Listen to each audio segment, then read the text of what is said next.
आज की वीडियो में हम देखेंगे कि 2x2 और 2x1 मैट्रिक्सेस को किस तरह से हम मल्टीप्लाई कर सकते हैं और साथ में मैं आपको दो ट्रिक्स बताऊंगा। एक ट्रिक होती है कि आप किस तरह से ये अंदाज़ा लगाएं कि ये मैट्रिक्सेस मल्टीप्लाई हो सकते हैं या नहीं, और इसके साथ दूसरी ट्रिक मेरी ये होगी कि हम किस तरह से बगैर मल्टीप्लिकेशन परफॉर्म किए ये अंदाज़ा लगा सकते हैं कि हमारा मैट्रिक्सेस को मल्टीप्लिकेशन के बाद जो आंसर आएगा, आंसर वाला मैट्रिक्स जो होगा उसका ऑर्डर क्या होगा, उसमें कितनी रोज होंगी, कितने कॉलम्स होंगे, ये हमें बगैर मल्टीप्लाई किए किस तरह से पता लग सकता है। सो बहुत ज़बरदस्त ट्रिक है। इस वीडियो को शुरू से एंड तक लाजमी देखिएगा क्योंकि आपका 1 मिनट का स्किप करना आपको बड़ी मुश्किल में डाल सकता है।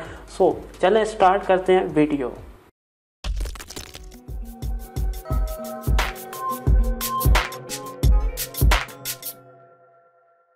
सो मैंने दो मैट्रिसेस लिए हैं, एक मैट्रिक्स ए है, एक मैट्रिक्स बी है।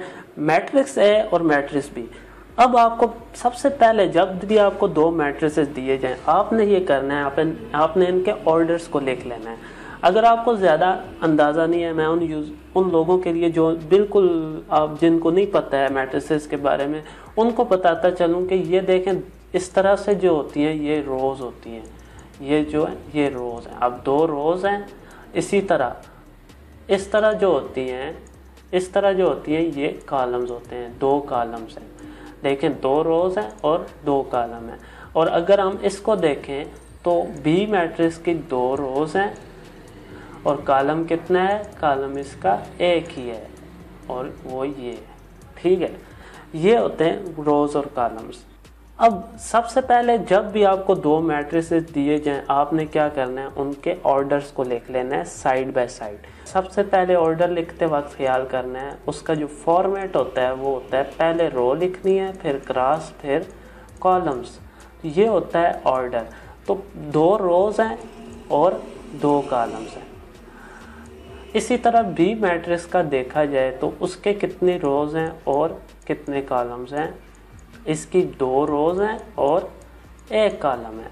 सो अब आते हैं ट्रिक की तरफ। ट्रिक ये है, सबसे पहले हमें कैसे पता लगे कि मैट्रिक्स मल्टीप्लाई हो सकते हैं या नहीं हो सकते। उसके लिए आपके ये जो इंटरनल दो हैं ये मैच होने चाहिए, ये एक जैसे होने चाहिए। ये देखें इस केस में दोनों 2 हैं, तो ये हमें बता रहा है कि yes it can be multiplied. तो ये सबसे पहले हमें ट्रिक ये पता लग गया कि जब भी दो मैट्रिक्स दिए जाएं उनके ऑर्डर्स को साइड बाय साइड लिख के जो अंदर वाले दो होते हैं वो अगर एक जैसे हों तो हमें ये पता लग जाता है कि मैट्रिक्स मल्टीप्लाई हो सकते हैं।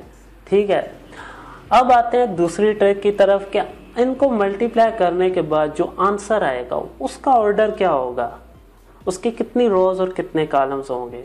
बगैर मल्टीप्लाई किए हम किस तरह से अंदाज़ा लगा सकते हैं, अब इस पे बात करते हैं।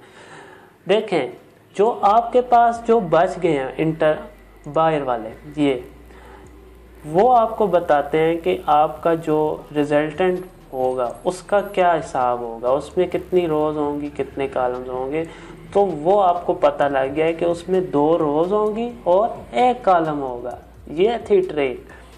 तो चलें अब देखते हैं, इसको वेरीफाई तो करें ना कि क्या मैंने जो बात की है ये वाकई ऑथेंटिक है, ठीक है। सो ए और बी मैट्रिक्स हैं, एक 2x2 है, एक 2x1। इनको मल्टीप्लाई करते हैं, साथ में सीखते हैं कि इनको मल्टीप्लाई कैसे करना है। तो चलें देखते हैं।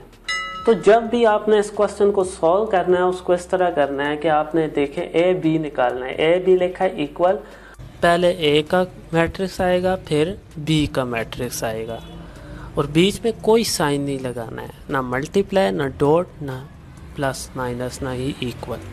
अब करते हैं मल्टीप्लाई। अब मल्टीप्लाई कैसे परफॉर्म करना है। मल्टीप्लाई परफॉर्म करने का तरीक़ेकार ये है कि हम रोज़ को कॉलम से मल्टीप्लाई करते हैं।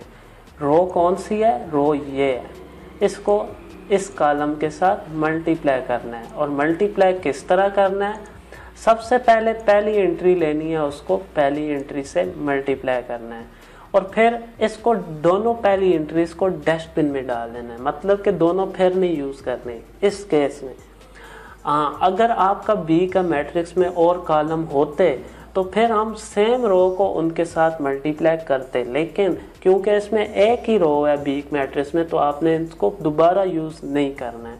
फिर हमने 3 को लेना है, उसको इसके साथ मल्टीप्लाई कर देना है, तो ये इस तरह हो जाएंगे। इसी तरह दूसरे रो को भी हम 3 को 6 से और 5 को 1 से मल्टीप्लाई करेंगे। तो सबसे पहले जब हम 2 को 6 से करेंगे तो हमारा आएगा आंसर 2 6 12। फिर बीच में हमेशा प्लस लगाना है, जब भी दो एंट्रीज मल्टीप्लाई हो रही हो तो बीच में प्लस लगाना है। 2 हो चुका है, 2 को छोड़ दें, अब 3 पे आए, 3 को 1 से करें, 6 से नहीं, 6 और 2 को डस्टबिन में डाल दें, क्यों, मल्टीप्लाई हो चुके हैं। अब 3 को 1 से करेंगे तो क्या आएगा 3।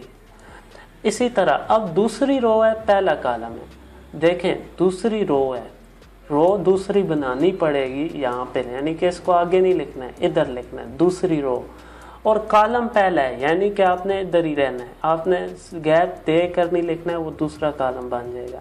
तो 3 को 6 से करेंगे तो क्या आएगा 18, फिर बीच में प्लस लगाना है, और पहली अब 3 और 6 को डस्टबिन में डाल दें, 5 और 1 को कर दें मल्टीप्लाई, 5 1 5, ये हमने देखें रो को कॉलम से कर दिया, 3 5 से और 6 से और 5 1 से, तो ये आपके पास आ गया। अब इनको ऐड कर दें, बहुत ही सिंपल है, एडिशन करनी है कैलकुलेटर से कर लें, ज़्यादा बड़े नंबर हैं, नहीं तो आप इसको ऐसे भी कर सकते हैं।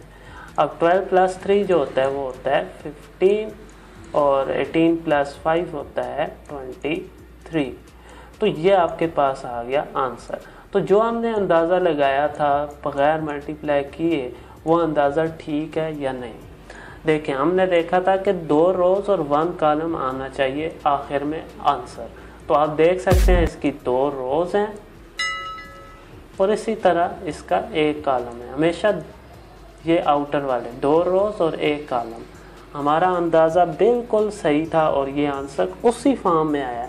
तो आपको यह ट्रिक कैसी लगी कमेंट्स में लाजमी बताइएगा, साथ में वीडियो को लाइक कीजिए और इसको ज़रूर दोस्तों के साथ शेयर कर दीजिए, ताकि ये मुझे यकीन है कि ये किसी न किसी की ज़िंदगी में ज़रूर आसानी पैदा करेगी। आसिफ जलाल को दीजिए इजाज़त, नेक्स्ट वीडियो में मुलाकात होगी, तब तक के लिए अल्लाह हाफिज़, अस्सलाम वालेकुम।